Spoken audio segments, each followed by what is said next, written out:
the fourth phantom proposal.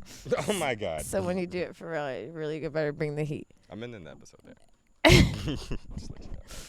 Why? Why are you dropping the mic? No one told you to do that. What are you doing? It's over? Yes. You didn't like my answer? You're walking away now. Okay, well, you know where to find us. Hoochie Mom and Dad on Instagram. This is Orlando. I'm Mila. And we're signing off. Bye. La like this. I love her so much. I swear to God, I do.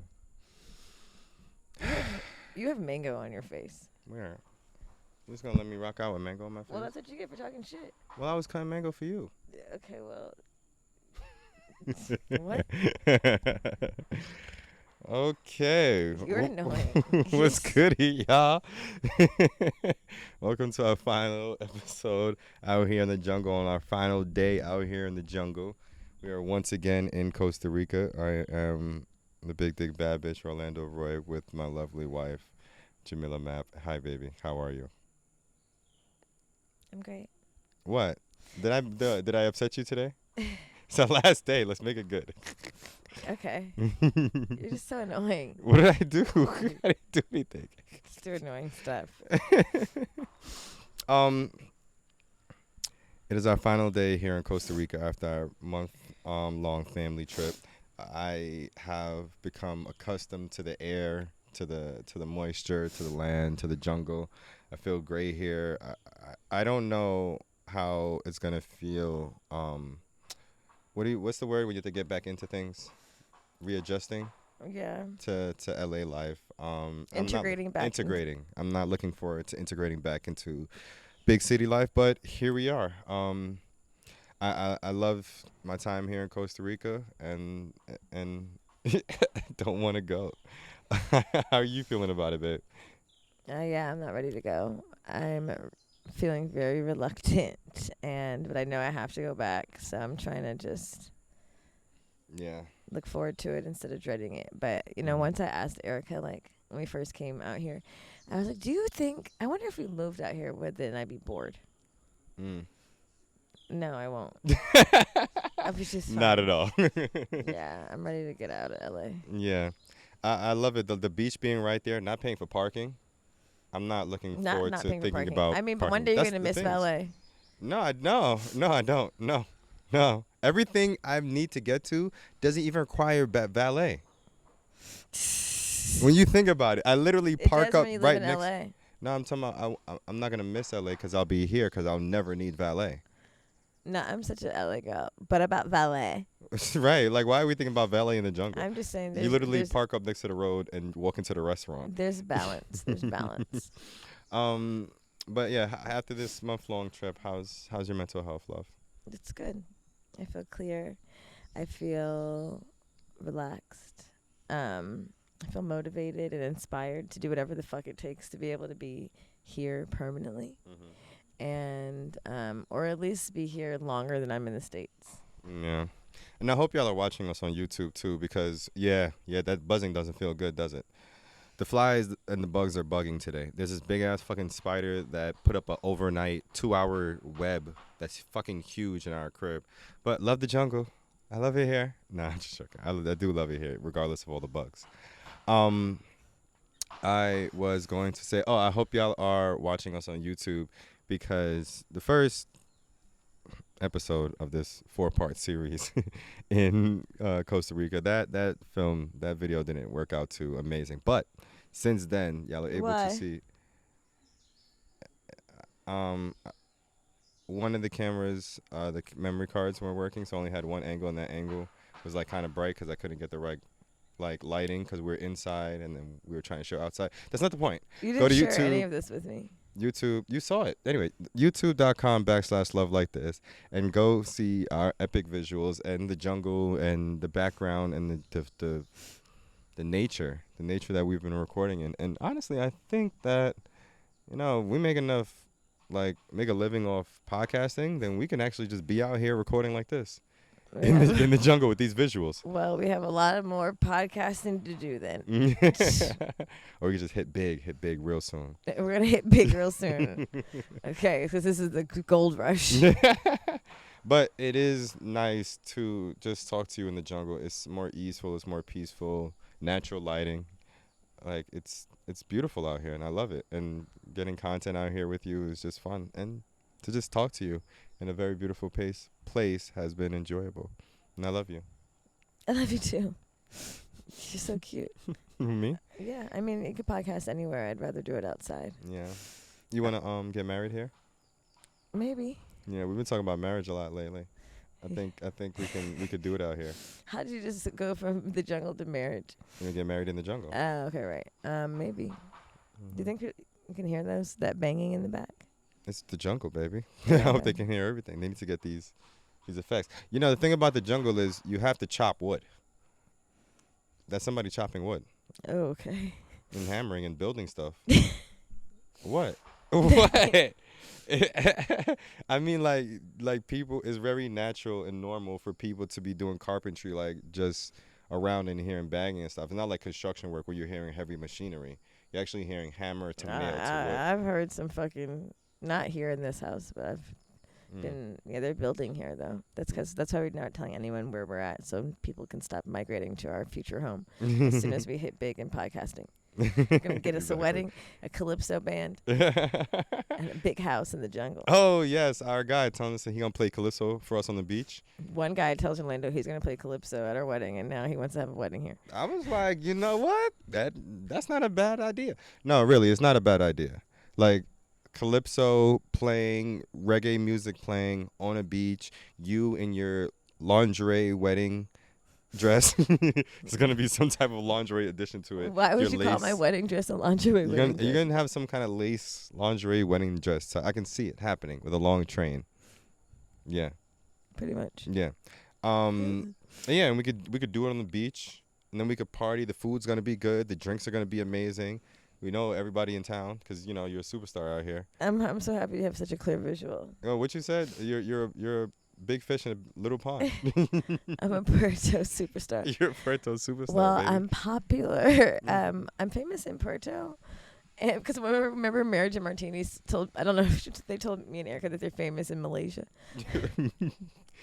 All I need to do is be famous one place. Doesn't need to be too one many. Place, not too many places. But we have been talking about marriage recently as well, and I do really think and feel the energy here when it comes to like saying I do to you and kissing you in the mouth.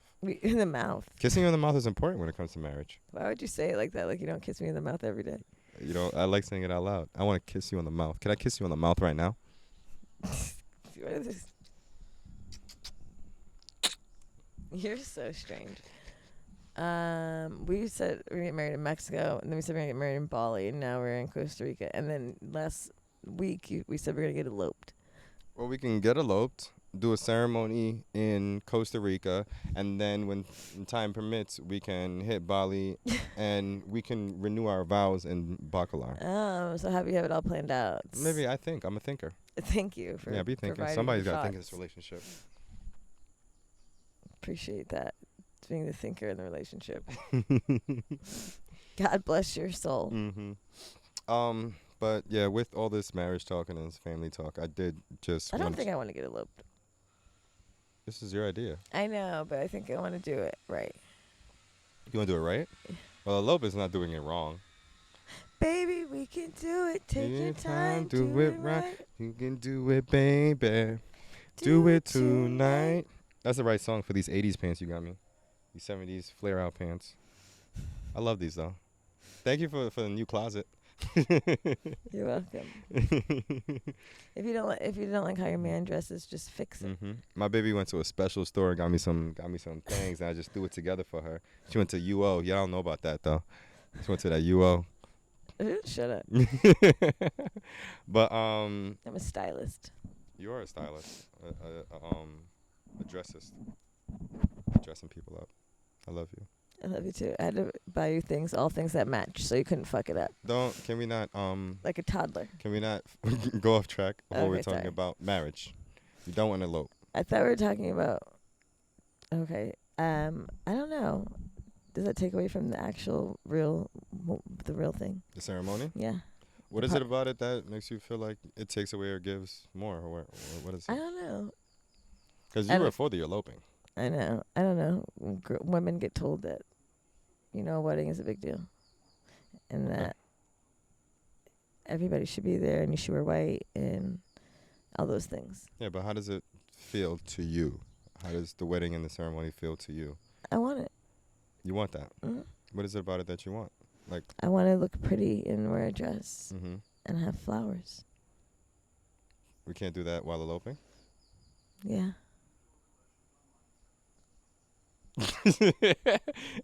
You think it too far through? You're just seeing it in your head, and you're like, you know what? I actually do want to have that wedding. I don't know. Some aspects of it doesn't have to be crazy, but I don't know. Ask me next week. Okay. Next week it will be let's do a destination wedding. Well, these are all destination weddings anyway. Or a retreat wedding. A retreat wedding. You know what? It is for me. The fact that I want to celebrate love with my friends. Yeah, I like that. Saying and Ariel had a really nice, private, small ceremony. What was their wedding like?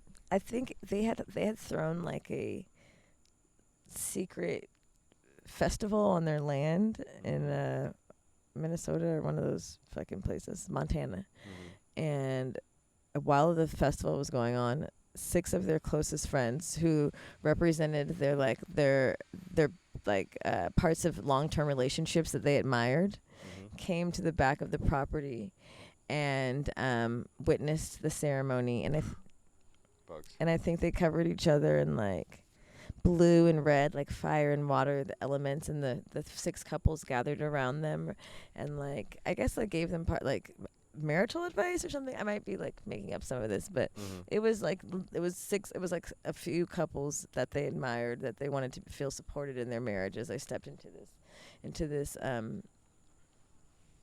they're getting you. I'm just watching them too. Union. Yeah.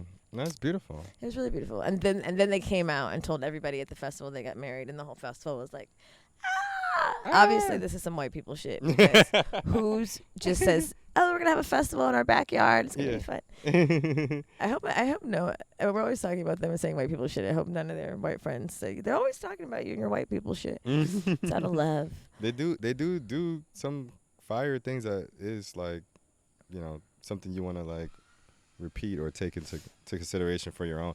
Like that time for their birthday where she sung him happy birthday and then got on her knees and presented his cake to him in front of him. That was beautiful. That's not white people shit. That's just a woman singing happy birthday to her man on his birthday. On her knees. It's not white people shit. Okay, well then you do it then, since it's not white people shit. Okay.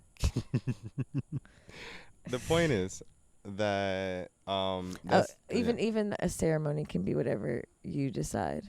That is true, now that you're telling me this, I think I would like some type of something ceremonial that is unique to us. I do want to do some black ceremonial shit. Like jump the broom? Yeah, I think I might want to jump the broom. Yeah, of course. Yeah. And maybe figure out what we can do for our own type of ceremony with close friends and see what that can look like. I think that would be actually really fun. What I was gonna say, do you think that we should probably have some people on and just ask them what their wedding was like, and then take some tidbits from other people's wedding, and then see what we can put into ours? Yeah, I forgot to hear in Farron's wedding is online. We never looked at it. Oh yeah, we gotta do a little recap of that. But I always ask people about their fucking mosquitoes. These weird looking motherfuckers. They're very tiny but look weird. I'm pretty sure they've created drones after those mosquitoes. I'm sorry that after 4 episodes y'all continuously have to hear me talk about these goddamn bugs. But it is beautiful out here. It is wonderful, and regardless of all the bugs I keep swiping at, it's really not that big of a deal. I'm just sensitive to these niggas. You're allergic to buzzing, right? Yeah, getting people's wedding stories I think will be fun, and hearing what their wedding day was like. This is what all women do anyway. If you have a friend that's been married or is going to get married, that's all you talk about, the details. You know everything. You know how much it costs. You know how much. It's just a part of being a woman. It's indoctrinated into us from childhood. You know what your dress is going to look like. It's all the things. All bitches talk about this all the time. But what I do hear a lot is people spend a lot of money and it goes by so quickly they don't really remember. And they put like all this time and investment into small details and they invite a bunch of people. And at the end of the day, it's just you blew your money in one night and then it's over. And you have some great photos and memories, but it's hard to be present because there's so much that's required of you. Yeah. That's why we need to have a cultural wedding where the shit is you're like celebrating your marriage for like couple days. Oh, cultural, yeah. Yeah. Yeah, I do. A retreat. Oh, that's what you mean by a retreat wedding. I mean, talk to me. I don't know. Yeah. I think I really just meant like the African weddings or the Indian weddings where they do it for 7 days. We got to get some more rich friends if we want to do an African wedding. I know. I know. The ones right now are just... I don't know if they'll make it in past 3 days. I'm just kidding. Including us. Including us. I can't host for 3 days. But yeah, maybe a retreat wedding would be fun, or where we could do like, ceremonial workshops. It's also like, is it that important? A weddings are really important. It's you. No. You know what the thing is? Weddings aren't important, right? The people are. Our love is important, right? And how the display of affection comes out is important. But I think maybe people go too much into like the look of the wedding instead of the look of the love being portrayed and shown during the wedding. And then that's where shit can go like, oh, I spent all this time and the shit went by so fast and I can't remember anything. But I feel like if we focus on the love and making the love the focal point of our wedding, then we can just be engulfed and remember and feel and love that love and know that experience that we're having, knowing that we're just engulfed in love in this one day instead of worrying about what details or what things we can remember for this wedding and ceremony. I mean, well, there has to be details. You have to plan it. Well, yeah, but I don't want to plan it thinking about what needs to happen on a wedding day. I want to plan it thinking about how can everybody view our display of love, and we can also experience that with everyone, not worrying about if the flowers look like the right color. I care about that. Okay, well, just guess we'll see what happens on our wedding day. I remember that couple who told us that they invited everybody to their house and they surprised them and it was a wedding. That's a good idea. In their backyard. Nobody knew and they just came out. I'm leaning towards this retreat wedding. You planted the idea in my head. There's a lot of options, but it also sounds like work a little bit, and I don't intend on working. But the work can be fun. Were we just talking about this last night? That like, yo, if you're gonna work with somebody, at least make the shit be fun. I mean, do you think anything will change in our relationship? No. And I mean that in the best way possible. I think that's what we should ask couples. Does the title and the ceremony change the dynamic in the relationship? And also, do you believe in premarital counseling? I'm asking you. Oh yeah, of course. I believe in counseling right now. I believe in counseling when there's nothing wrong. You would participate in premarital counseling? 100%. I think we need it exactly at this point right now. So you want to do counseling? Like therapy or with like a spiritual person, in the church, in the Catholic Church, you're required, if you want to be married in the church, that I think you do 3 months or 6 months of premarital counseling with the pastor or the priest. I don't care who. It could be with Shakem. We could premarital counsel with him. The guy gives great advice. You haven't hung out with him a lot, but when he talks, he means it. So you want to get premarital counseling from Shakem? Shakem's a great premarital counselor. Okay. I'll consider this. I didn't know he was offering these offerings, but it's good that now I just found out. He just happened to be right there. So, when the blessings show up, why would I turn my head away? Premarital counseling, Shakem, look, problem solved. Starts as soon as we get home, Monday. I hope you're ready for the session. Right. So according to Genesis 3:17, here... Serve thy husband, wash his feeteth. everyone meet our premarital counselor, Shakem. I think that is something that couples should also design. Mm-hmm. What does your premarital counseling look like? What are some things that I need to establish before entering into this ceremonious partnership, this legal binding, essentially? Yeah. Because that's another thing. If we don't get married, if we get married in the state of California, you got to get blood tests and all types of shit. You could just go to Vegas and just elope. You don't need those things, but anyway, I don't know the details. Okay, gotcha. But you have to get the license. But yeah, I think that there are specific tools that are necessary that I don't even know. I don't know if I have the answers, but like NVC, nonviolent communication. I thought it was STD you were talking about. I was like, whoa. I was like, do we have to talk about NV? There's certain things you got to talk about before you get into marriage, like an NVC. Did your partner get checked for NVC? Sorry. You're a fucking asshole. Sorry. That's why in most states for marriage licenses you do have to be tested for blood for like. Oh, so you're on the same page? I think so. Well, maybe that should be one important thing that happens like before we get married. Like, let's both get tested and see where we're at. A hell of a lot too late, my brother. If we are now only. Are you lying about anything? What that pussy looking like before I jump the broom? You're immature.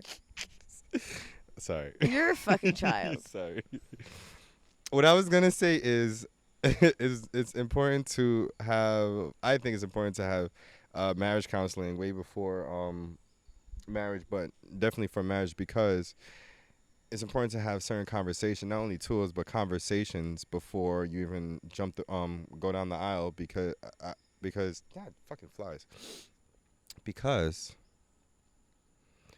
there are certain conversations that may not come up in your relationship that you don't even notice. Like, you could be so in love and happy that there are certain things that you don't even think about talking about that someone with a professional view or professional point of view can bring up, and then you can engage in these conversations. It doesn't even have to be bad. It's just something like, oh, I didn't even really think about that. Like, let's talk about that and see what that looks like in case that ever comes up for us. Because when we get to a space of marriage and blossoming our love to this next level, then there might be things that come up that haven't been in this marriage space yet don't even know about. And so that's why I think that counseling is important. It's just because I truly believe there may be conversations that we haven't even had yet or don't even know to have yet, and that's the helpful part that I'm looking forward to. I agree. Yeah, it's an agreeable we need to, I guess, seek out a counselor. That's probably not a priest or a pastor. Or Shakem. Okay. Sorry, Shakem.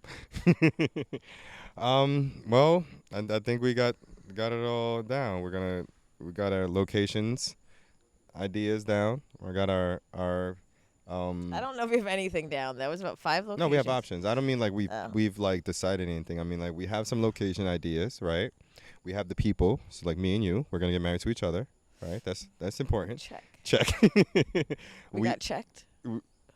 We got checked. You check. I don't know if we did get checked. We did get checked. Did I ever tell you the story that when Orlando accused me of giving him chlamydia? Oh my God. I cannot believe you just brought this up right now. Speaking of getting checked, once Orlando accused me of giving him chlamydia because his doctor told him he had chlamydia after I just met him, and we went on a week-long trip together. This is why it's important to do long journeys. And I said, what the fuck are you talking about? I've never had chlamydia, but I don't think I have any symptoms.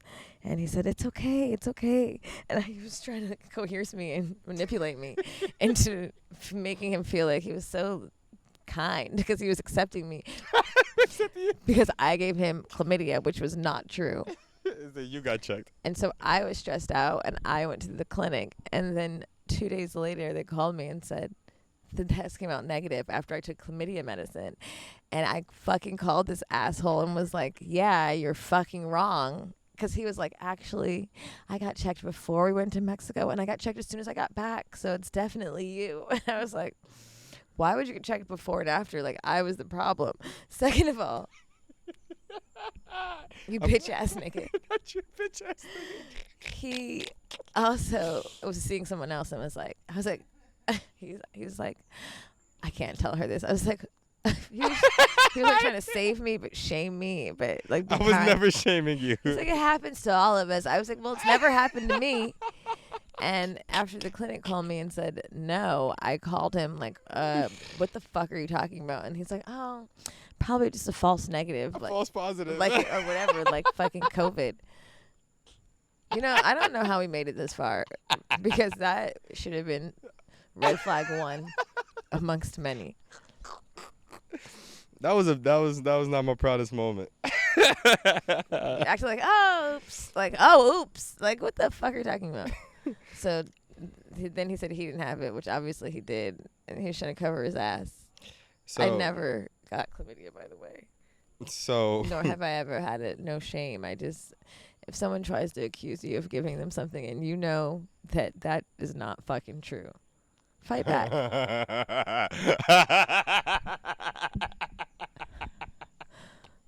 Sorry. I'm sorry. I'm sorry. I'm sorry. Never happen again. No shit.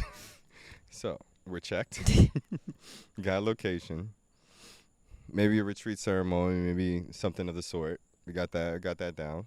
I think we got all the things, and all I gotta do is ask you to marry me. I want to be married before I get pregnant, so. No better time than the present.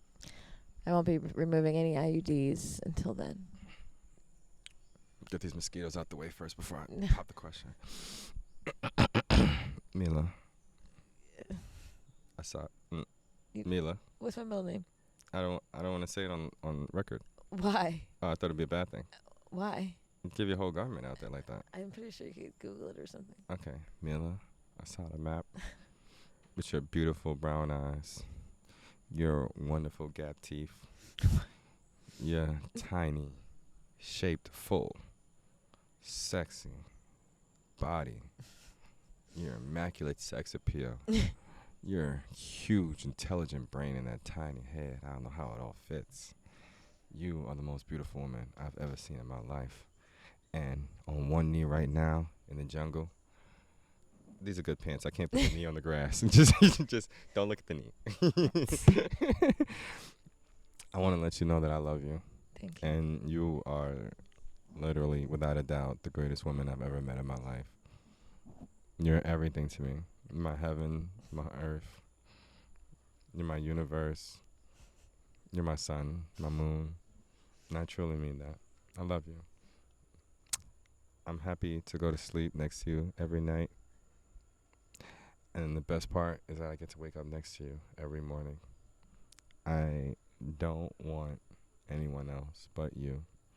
And I've been searching for you since the 4th grade, where I made that promise to myself that I'm going to be so great so that I can find my wife and be great to her.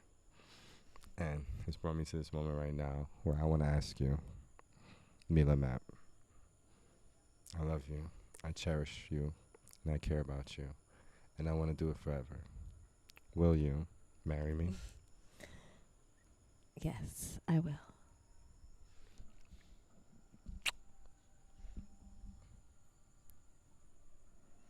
Thank you. I never knew there was a la la la la like this.